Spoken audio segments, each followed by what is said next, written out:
ഭിന്നശേഷി അധ്യാപക സംവരണത്തിൽ സർക്കാരും ക്രിസ്ത്യൻ സഭകളും ഒരു ഏറ്റുമുട്ടലിലേക്ക് പോകുന്നു എന്നതിൻ്റെ ഒരു സൂചനകളൊക്കെ വരുന്ന ഘട്ടത്തിലാണ് ഇപ്പോൾ ഓർത്തഡോക്സ് സഭ കാര്യത്തിൽ നിലപാട് വ്യക്തമാക്കുന്നത്. എന്താണ് പിതാവ് പറയുന്നത്?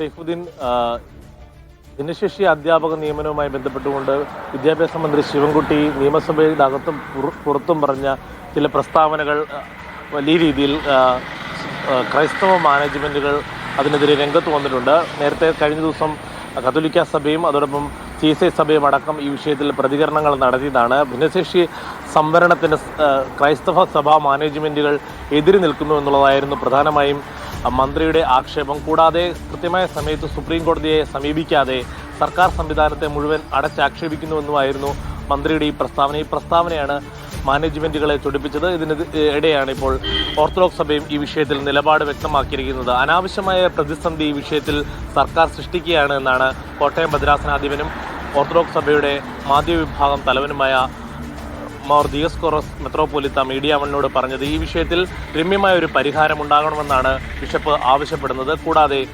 അനാവശ്യമായ പ്രതിസന്ധി വേദനകളും ഉണ്ടാക്കാൻ ഇടപെടലുകളിൽ നിന്നും സർക്കാർ പിൻവാങ്ങണം, രമ്യമായ ഒരു പരിഹാരം ഉണ്ടാകണമെന്ന് തന്നെ സഭാ നേതൃത്വം ആവശ്യപ്പെടുന്നു. NSSന്റെ വിധി, സുപ്രീം കോടതി വിധി രാജ്യത്തെ എല്ലാ സഭാ വിഭാഗങ്ങൾക്കും മറ്റു മാനേജ്മെൻറ്റുകൾക്കും ബാധകമാണ്.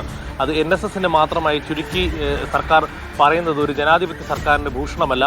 സ്വാഭാവികമായും NSSന്റെ ആ അനുകൂലമായ വിധി മറ്റ് സഭാ വിഭാഗങ്ങൾക്കും മാനേജ്മെൻറ്റുകൾക്കും ബാധകമാണെന്നുള്ള കാര്യവും മാർ ദിയോസ്കോറസ് ചൂണ്ടിക്കാണിക്കുന്നുണ്ട്. എന്തായാലും ചർച്ചയുടെ പാതകൾ തുറന്നിട്ടിരിക്കുകയാണ് സഭാ നേതൃത്വം എന്നുള്ള കാര്യവും അദ്ദേഹം വ്യക്തമാക്കുന്നു. രമ്യമായ ചർച്ച, തുടർച്ചയായ ചർച്ചകൾ നടത്തി ഈ വിഷയത്തിൽ ഒരു പരിഹാരം കാണണം. സഭ ഈ വിഷയത്തിൽ സർക്കാരിന് പ്രത്യക്ഷത്തിൽ എതിരായി നിൽക്കുന്നില്ല. പക്ഷേ സർക്കാർ ഇത്തരത്തിൽ നിരന്തരമായി സഭയെ പ്രതികൂട്ടിൽ നിർത്തുന്ന തരത്തിലുള്ള പ്രതികരണങ്ങൾ നടത്തുന്നത് ഒട്ടും ആശ്വാസകരമല്ല, അല്ലെങ്കിൽ അത് സങ്കടകരവും ഖേദകരവുമാണ് എന്നും ഓർത്തഡോക്സ് സഭാ നേതൃത്വം വ്യക്തമാക്കുന്നു. എന്തായാലും കത്തോലിക്ക സഭയ്ക്കും വിവിധ മറ്റ് സഭാ നേതൃത്വങ്ങൾക്കും പിന്നാലെ ഓർത്തഡോക്സ് സഭയും ഈ വിഷയത്തിൽ സർക്കാരിന്റെ നിലപാടിനെ പൂർണ്ണമായും തള്ളിക്കളഞ്ഞ് രംഗത്ത് വന്നു.